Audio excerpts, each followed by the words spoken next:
الأجيال فزت ورب الكعبة. ماذا تمثل هذه الكلمة مع كل سنة تجدد هذه الذكرى الأليمة ويتردد هذا النشيد؟ بسم الله الرحمن الرحيم. أعظم الله لنا ولكم الأجر ولجميع المشاهدين الكرام بتجدد هذه الذكرى الأليمة. فزت ورب الكعبة هي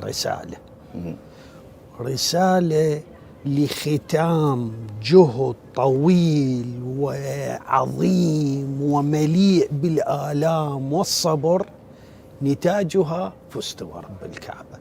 هذه الرسالة مو فقط وإنما منهج. شلون منهج؟ من أين جاء هذا المنهج؟ المنهج جاء بالشكل التالي: أنا إن كانت حياتي مليئة بالآلام والمصاعب، فبماذا ستختم؟ بالآلام والمصاعب، ثم ماذا؟ الفوز هنا كانت رسالة، الفوز الآخروي. الإنسان هذا الكائن خالد، هذه الحقيقة الثابتة اللي أكدها القرآن الكريم. أنت الآن في مرحلة انتقالية بالدنيا إلى مرحلة أخرى، تنتقل في عالم الأرواح إلى الآخرة، والخلود باقي، أنت باقي، يبقى هذا البقاء. هنا أنت في مرحلة الإعداد.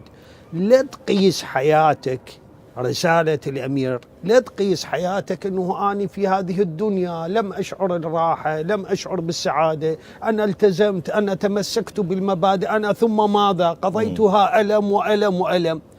رسالة الفوز، هذا الألم ذخيرة لهناك، للخلود، للبقاء، فكان الفوز الأكبر فزت ورب الكعبة.